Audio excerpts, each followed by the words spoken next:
बिहार में जाति जनगणना का मुद्दा सुप्रीम कोर्ट चला गया। अब इस पर उच्चतम न्यायालय 6 अक्टूबर को सुनवाई करेगी। दरअसल याचिकाकर्ता के वकील ने सुप्रीम कोर्ट के सामने कहा था कि बिहार सरकार ने जाति सर्वेक्षण डेटा प्रकाशित किया है।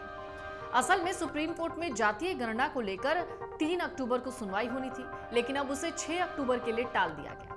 बिहार सरकार के वकील ने कोर्ट में कहा था कि उनके वकील किसी काम में फंसे हुए हैं, इसलिए उन्हें अगली तारीख चाहिए, जिसके बाद कोर्ट ने 6 अक्टूबर की तारीख दी है।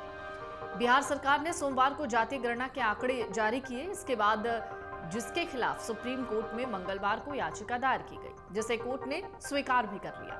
हालांकि कोर्ट ने कहा वो अभी इस मामले में कोई टिप्पणी नहीं करेगा। 6 अक्टूबर को मामला सुनवाई के लिए लगा है, उसी समय उसकी दलील सुनी जाएगी। याचिकाकर्ता के वकील का कहना है कि बिहार सरकार ने पहले जातिगत जनगणना के आंकड़े सार्वजनिक न करने की बात कही थी। नीतीश सरकार ने 27 फरवरी साल 2020 में जातिगत जनगणना कराने का प्रस्ताव विधानसभा से पास कराया। सरकार के इस फैसले को पटना हाईकोर्ट में चुनौती दी गई। कहा गया कि राज्य सरकार को जनगणना कराने का कोई अधिकार नहीं है। हाईकोर्ट ने पहले तो जनगणना पर रोक लगा दी थी, लेकिन बाद में सुप्रीम कोर्ट के दखल के बाद हाईकोर्ट ने सुनवाई करके इस पर से रोक हटा दी। अब मामला फिर से सुप्रीम कोर्ट में है। सर्वे के जारी आंकड़ों के मुताबिक बिहार की जो जनसंख्या है उसे कुल इस तरीके से समझाया और बताया गया है। कहा गया है बिहार की जनसंख्या 13,07,25,310 है। इसमें 2,83,44,160 परिवार हैं, जिसमें अत्यंत पिछड़ा वर्ग 36%, अन्य पिछड़ा वर्ग ओबीसी 27% है। वहीं जातियों में सबसे ज्यादा 14.26% यादव हैं, ब्राह्मण 3.65% हैं, राजपूत यानी ठाकुर 3.45% हैं। सबसे कम संख्या है 0.60% कायस्थ की। राज्य की कुल जनसंख्या 13,07,00,000 से ज्यादा है। दरअसल सर्वेक्षण में यह भी कहा गया है कि ओबीसी समूह में शामिल यादव समुदाय प्रदेश की कुल आबादी का 14.27% है। राज्य के उप मुख्यमंत्री तेजस्वी यादव भी इसी समुदाय से ताल्लुक रखते हैं।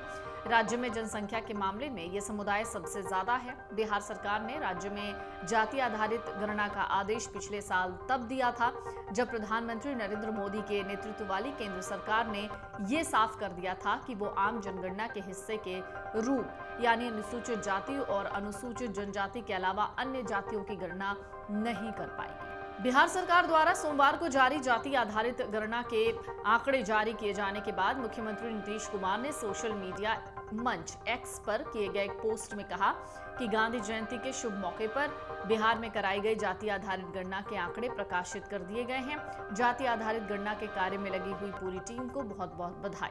उन्होंने कहा कि जाति आधारित गणना के लिए सर्वसम्मति से विधानमंडल में प्रस्ताव पारित किया गया था और बिहार विधानसभा के सभी 9 दलों की सहमति से निर्णय लिया गया था कि राज्य सरकार अपने संसाधनों से जाति आधारित गणना कराएगी।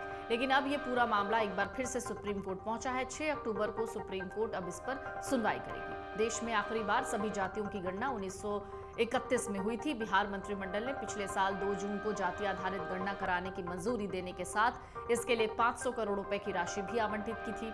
बिहार सरकार की जाति आधारित गणना पर पटना हाईकोर्ट ने रोक भी लगाई थी। हालांकि 1 अगस्त को कोर्ट ने सभी याचिकाओं को खारिज करते हुए बिहार सरकार के जाति आधारित गणना करने के निर्णयों को सही ठहराया था। अमर उजाला अब आपके टीवी पर भी।